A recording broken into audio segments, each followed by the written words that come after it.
Good morning student. आज हम social and political life के थर्ड चैप्टर को पढ़ेंगे। इस चैप्टर को शुरू करने से पहले हम पिछली कक्षाओं में सोशल एंड पॉलिटिकल लाइफ में क्या पढ़े थे उसको एक बार रिवाइज करना जरूरी है। क्लास 6 से लेकर क्लास 10 तक सामाजिक विज्ञान में डेमोक्रेसी एक ऐसा शब्द है जिसे हमें बार बार समझना होगा। साथ ही साथ हमारे समय में, वर्तमान समय में पूरे दुनिया में लोकतंत्र एक ऐसा शब्द है जिसके बारे में हम आए दिन कुछ न कुछ सुनते ही रहते हैं। प्यारे बच्चों, लोकतंत्र की शुरुआत की कहानी हम आने वाले कक्षाओं में पढ़ते रहेंगे। हमेशा सुनते रहे हैं राजा का शासन, निरंकुश शासन। आगे की कक्षाओं में फ्रांस की क्रांति हम पढ़ेंगे, फिर हमें समझ में आएगा कि हम किस लोकतंत्र की बात कर रहे हैं। तो बच्चों, क्लास 6 में हमने सोशल एंड पॉलिटिकल लाइफ, सामाजिक एवं राजनीतिक जीवन में की पहली पुस्तक में हमने स्थानीय प्रशासन के बारे में पढ़ा था, लोकल गवर्नमेंट के बारे में पढ़ा था। कलपट्टू विलेज, बीपीएल कार्ड, ग्राम सभा, ग्राम पंचायत।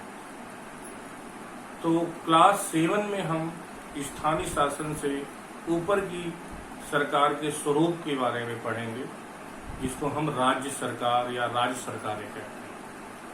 तो इस पाठ को हम इस आधार पर देखेंगे कि भारत के राजनीतिक व्यवस्था में राज्य सरकारें किस प्रकार से काम करती हैं।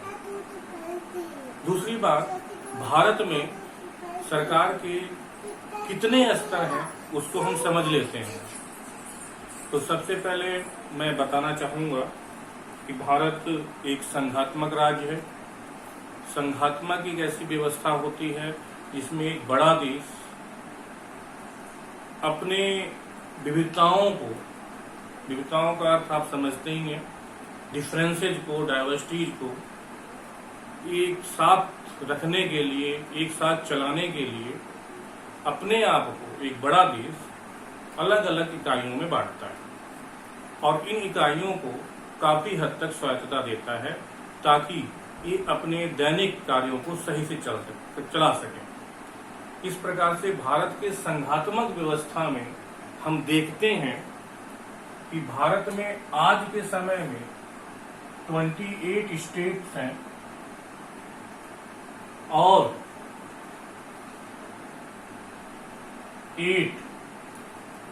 8 यूनियन टेरिटरीज हैं।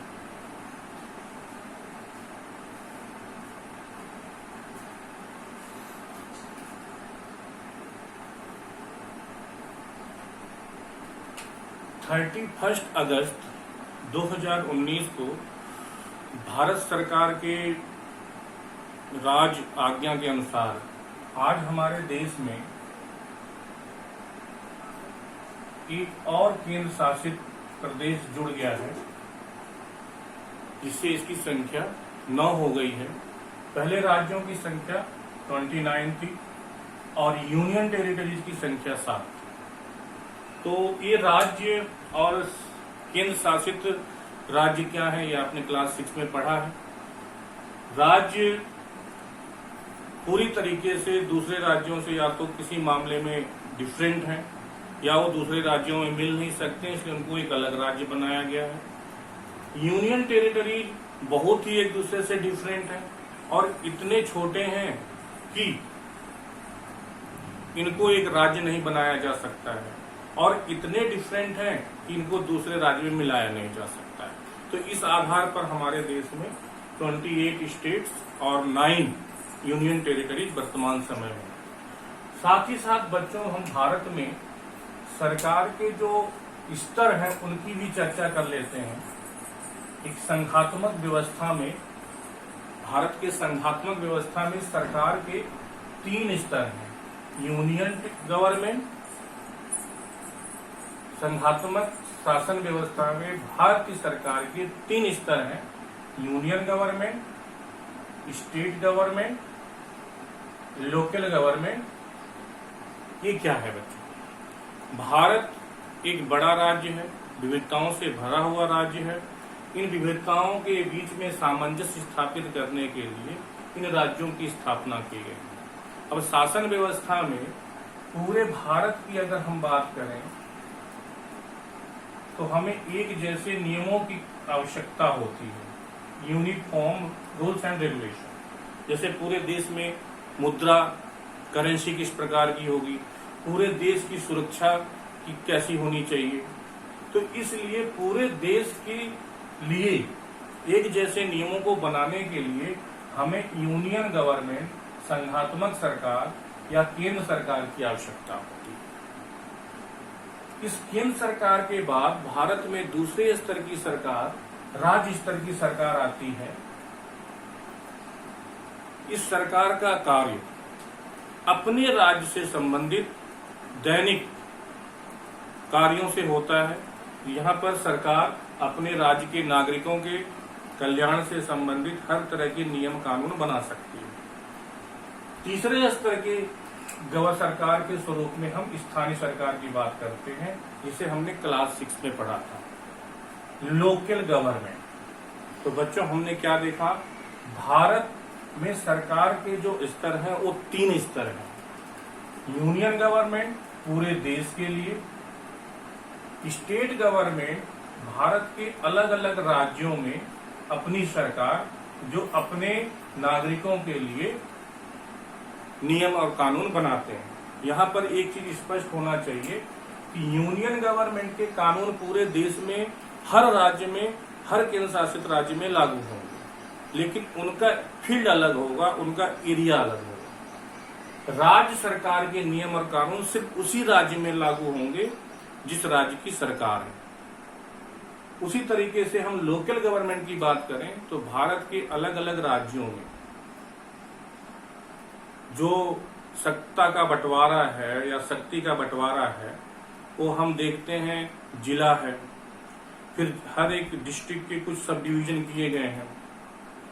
लेकिन जो लोगों की सत्ता है वो लोकल गवर्नमेंट कहलाती है, जहां पर आम लोग अपने प्रतिनिधियों को चुनते हैं और लोकल लेवल पर अपने से संबंधित समस्याओं और सुविधाओं के विषय में चर्चा करके उसको सॉर्ट आउट करते हैं, उसके विषय में निर्णय लेते हैं।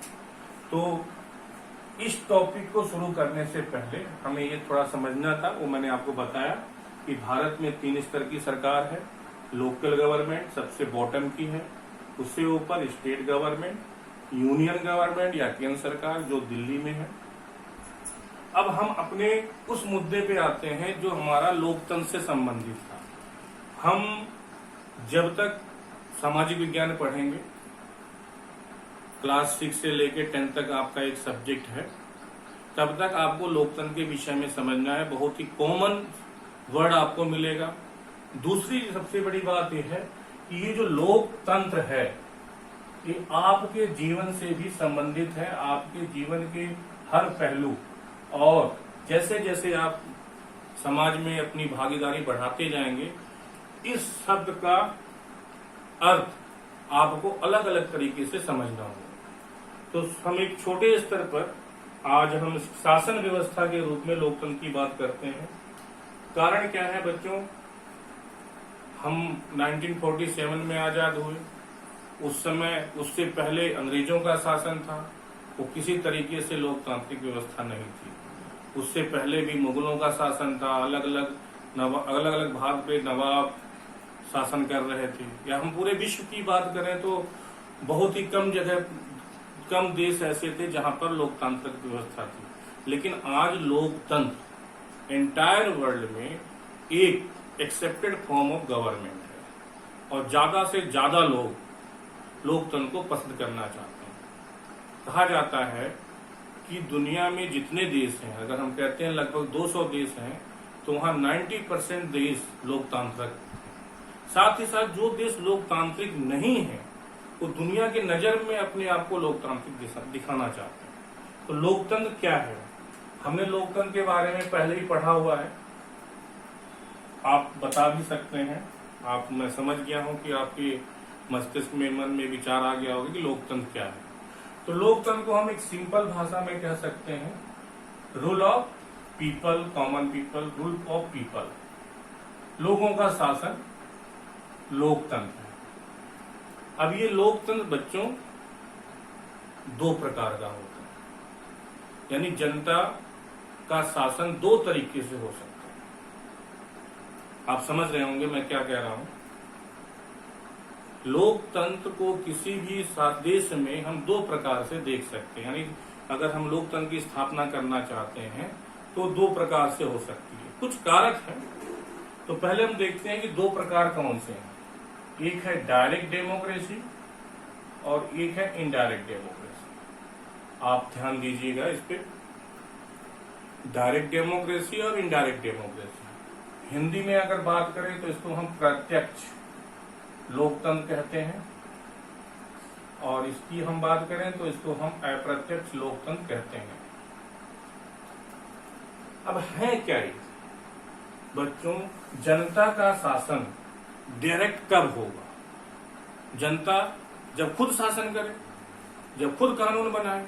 पॉसिबल कब है? जब देश छोटा हो,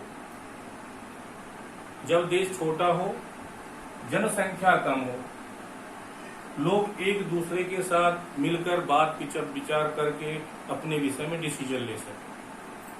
तो वहां पर हम डायरेक्ट डेमोक्रेसी देख सकते हैं, प्रत्यक्ष शासन देख सकते हैं लोकतंत्र का। अगर हम इनडायरेक्ट डेमोक्रेसी की बात करें, जहां पर जनता शासन कर रही हो, तो एक बड़ा देश,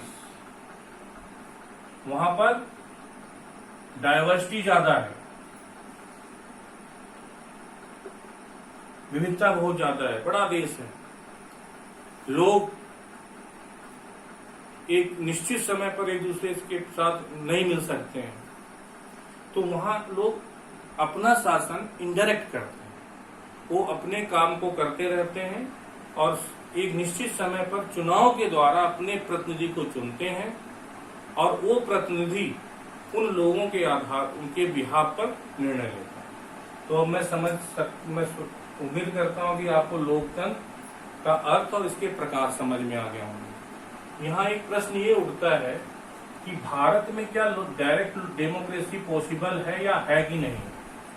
तो बच्चों आप देखते हैं चुनाव का माहौल रहता है, बहुत सारे चुनाव आपके पिछले समय में हुए, कुछ आने वाले हैं, कुछ चुनावों को आपने देखा होगा। तो ये चुनाव क्या होते हैं? भारत में जो चुनाव है वो जनरली पूरे देश के चुनाव से संबंधित होते हैं, नेशनल गवर्नमेंट को बनाने के लिए, जिसको हम आम चुनाव भी कहते हैं। राज्यों के सरकार को बनाने के लिए स्टेट असेंबली के इलेक्शंस होते हैं। लोकल गवर्नमेंट के चुनाव के लिए अलग समय पे चुनाव होते हैं, जहां पर पंचायत का चुनाव होता है।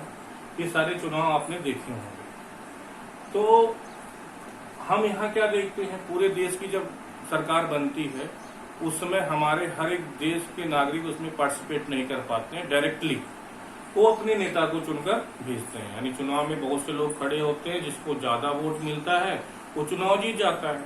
इस प्रकार से चुनाव जीतने के बाद वो या तो विधायक या सांसद बनता है, पूरे देश के मामले में वो सांसद बनता है। फिर वो दिल्ली जाता है, वहां पर अगर उसके पार्टी के लोग या उसके साथ वो बहुमत में शामिल होता है तो सरकार बनती है, और सरकार में अगर उसको मंत्री का पद मिल जाए तो उसकी दोहरी जिम्मेदारी होती है। तो इस प्रकार से हम देखते हैं कि लोग अपने प्रतिनिधियों को चुनते हैं और ये प्रतिनिधि उनके बिहाफ पे डिसीजन लेते हैं। तो भारत में अगर डायरेक्ट डेमोक्रेसी है तो हम उसे कह सकते हैं कि लोकल लेवल पे है, जिसे हम पंचायत व्यवस्था कहते हैं, स्थानीय शासन कहते हैं। बड़े शहरों में नगर निगम, छोटे शहरों में नगर पालिका, और गांवों में अगर एक बड़ा गांव है तो एक ग्राम पंचायत, एक ग्राम सभा। छोटे छोटे गांव हैं तो उनको मिलाकर आपस में एक ग्राम सभा, एक ग्राम पंचायत बन जाती है। तो यहाँ पर क्या है लोकल गवर्नमेंट? बच्चों वास्तविकता क्या है वो आप जानते हैं। नियमतः संविधान के अनुसार लोकल गवर्नमेंट वाकई में भारत में डायरेक्ट डेमोक्रेसी है। यहाँ पर जितने भी गांव के 18 साल या उससे ऊपर के व्यक्ति हैं, पुरुष महिला हैं, वो अपने चुने हुए प्रतिनिधियों के साथ मीटिंग कर सकते हैं, क्या डिसीजन हो रहा, पैसा कहाँ खर्च हो रहा, क्या समस्या है। लेकिन लोगों के पास समय नहीं है। चुनाव के बाद लोग अपने कार्यों में बिजी हो जाते हैं और चुने हुए प्रतिनिधि अपने अनुसार, अपनी क्षमता के अनुसार डिसीजन लेते हैं और चलाते हैं। तो आपसे जो प्रश्न पूछा जाता है कि भारत में डायरेक्ट डेमोक्रेसी है, तो आप बता सकते हैं यस, 3rd लेवल पर, लोकल लेवल पर है, जहां पर हमने पढ़ा है, क्लास 6 में पढ़ा है। अब बात करते हैं हम अपने टॉपिक की। हमारा टॉपिक है how the state government work. How the state government work, ये हमारा टॉपिक है। इस टॉपिक के बारे में हमने चर्चा तो किया है पहले भी। आज मैं इसमें एक बार दोबारा इसे रिकैप करता हूं। स्टेट गवर्नमेंट भारत में दूसरे लेवल की गवर्नमेंट है। क्लास 7th में आप इसके बारे में पढ़ रहे हैं। यह सरकार किस तरीके से कार्य करती है, इसे हमें समझना है।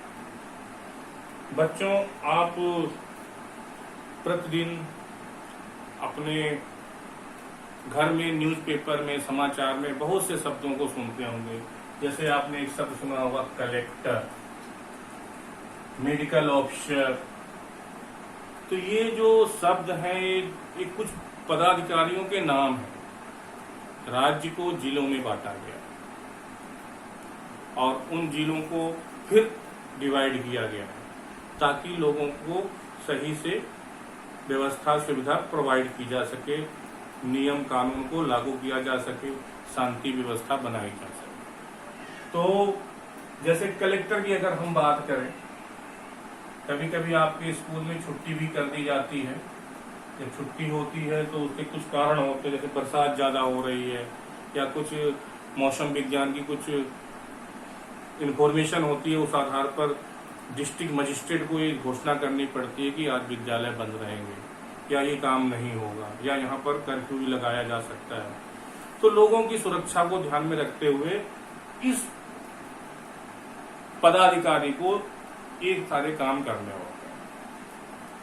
तो इनके बारे में आप जानते ही हैं। मेडिकल ऑफिसर का काम आप समझ सकते हैं। स्वास्थ्य सुविधाओं से संबंधित सारी जिम्मेदारी इसकी है। जो भी सुविधाएं हैं वो मुहैया हो रही कि नहीं हो रही हैं। हमें इस टॉपिक में एमएलए के बारे में पढ़ना है, मेंबर ऑफ लेजिस्लेटिव असेंबली। तो इसको शुरू करने से पहले किताब में बहुत ही एक इंटरेस्टिंग कहानी बताई गई है, एक स्टोरी बोर्ड के द्वारा, जहां पर पातालपुरम जगह है या जो भी जगह आपको आसपास दिखता है, आप न्यूज में पढ़ते हैं, उसी संबंधित एक कहानी है जहां पर 2 लड़कियां हैं जो आपस में फ्रेंड हैं या क्लासमेट हैं। वो चर्चा कर रही हैं कि न्यूज़पेपर में क्या पब्लिश हो रहा है। पानी की समस्या है, वाटर सप्लाई बहुत खराब है, उस वाटर सप्लाई की वजह से बहुत सी बीमारियां हो रही हैं और जो अस्पताल है, हॉस्पिटल्स हैं, सरकारी अस्पताल हैं, वहां पर बहुत सारे बीमार आ रहे हैं और उन बीमारों में, उन पेशेंट्स में ज्यादातर बच्चे हैं। वो आपको पता है, ये साइंस आप पढ़ते हैं कि वाटर बोर्न डिजीज या पानी की वजह से, दूषित पानी पीने की वजह से बहुत सारी बीमारियां होती हैं। फिर ये बच्चे आपस में डिस्कस करते हैं कि इसकी जिम्मेदारी किसकी है, कौन रेस्पॉन्सिबिलिटी लेगा। तो उसी को कहानी में आगे बढ़ाया गया है। बच्चे जा रहे होते हैं साइकिल से, तो उनको कुछ पुलिस वाले रोक देते हैं कि नहीं, आप आगे नहीं जा सकते क्योंकि रास्ता बंद है, ट्रैफिक जाम लगा हुआ है। कुछ लोग रैली निकाल रहे हैं और सरकार के खिलाफ नारेबाजी कर रहे हैं कि सरकार हमें जवाब दे कि यहाँ पर ये समस्या कैसे दूर होगी। तो इस तरीके से इस कहानी के माध्यम से आप ये समझ सकते हैं कि एक राज्य में अलग अलग जो हिस्से हैं, वहां से संबंधित अगर कोई समस्या आती है तो उसकी जिम्मेदारी कौन लेता है और उस समस्या को दूर करने का काम कैसे किया जाता है। एक राज्य में कुछ नियम कानून अगर बनने होते हैं तो कैसे बनने होते हैं। इन सब चीजों को हमें इस पार्ट में समझना है। दूसरी चीज बच्चों हमें इसमें देखना है कि लेजिस्लेटिव असेंबली क्या है। क्लास 7th में ही आपने चोला अंपायर पढ़ा था, चोल राज्य साम्राज्य के विषय में पढ़ा था, जहां पर आपने सभा के बारे में पढ़ा था, काउंसिल्स पढ़ा था। यानी वहां पर हमने देखा था एक रिपब्लिक का फॉर्म, गणतंत्र का प्राचीन स्वरूप हमें वहां पर मिलता है। अब एक सब नया आ गया है रिपब्लिक, इसको भी मैं आपको बता देता हूं। रिपब्लिक, गणतंत्र।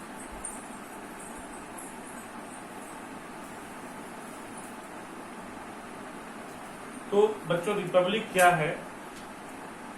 रिपब्लिक एक ऐसा देश जहां पर सरकार का चुनाव होता है, अर्थात सरकार चुनी जाती है। साथ ही साथ उस देश का जो मुखिया होता है, हेड ऑफ नेशन, वो जन्म से नहीं बल्कि चुनाव से आता है। हम आज के समय में भी देखेंगे बहुत से ऐसे देश हैं जो रिपब्लिक नहीं है। जैसे ब्रिटेन लोकतांत्रिक है, दुनिया के बहुत से देशों को उसने पार्लियामेंट का तरीका सिखाया है, मदर ऑफ पार्लियामेंट कहलाता है, लेकिन वहां राजा का शासन, साम्राज्य का शासन अभी भी चला आ रहा है। तो रिपब्लिक एक ऐसा फॉर्म ऑफ गवर्नमेंट है जहां पर head of government and government elected by people, not by birth. तो आप याद रखेंगे, फ्रांस की क्रांति आप 9th में पढ़ेंगे, तब आपको ज्यादा अच्छी तरह समझ में आएगा कि फ्रांस रिपब्लिक कैसे हो। लुई 16 के शासन का विद्रोह हुआ, उसके खिलाफ क्रांति हुई, उसको हटाया गया, बाद में मृत्युदंड दिया गया, और इस तरीके से जो वहां पर नई नेशनल असेंबली बनी, वो उसने घोषणा किया कि फ्रांस एक रिपब्लिक है, भारत भी एक रिपब्लिक है। अभी कुछ 1-2 दिन पहले 15 अगस्त को आपने देखा होगा, रेड फोर्ट से प्रधानमंत्री जी ने देश को संबोधित किया। साथ ही साथ उन्होंने अपने नेशनल फ्लैग को फहराया। आपके स्कूलों में भी होता है। हाँ, इस समय थोड़ा कठिन समय चल रहा है, स्कूल में बच्चे नहीं जा रहे हैं, तो आप जानते हैं इस चीज से।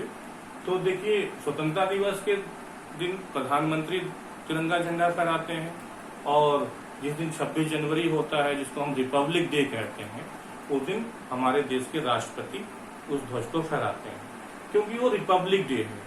उसी दिन हमारा संविधान पूरे देश में लागू हुआ, और संविधान ही हमारे देश को रिपब्लिक बनाता है, और हमारे देश का जो पहला सिटीजन है वो राष्ट्रपति है। इसीलिए हमारे देश में 26 जनवरी को जो ध्वज है, तिरंगा झंडा है, उसे राष्ट्रपति फहराता है। तो किसी भी राज्य में जो चुने हुए लोग होते हैं, जहां पर उनकी मीटिंग होती है, जहां वो असेंबल होते हैं, उसी को हम विधानसभा कहते हैं। विधानसभा हमारे पूरे देश के लिए वो संसद है, तो संसद के भी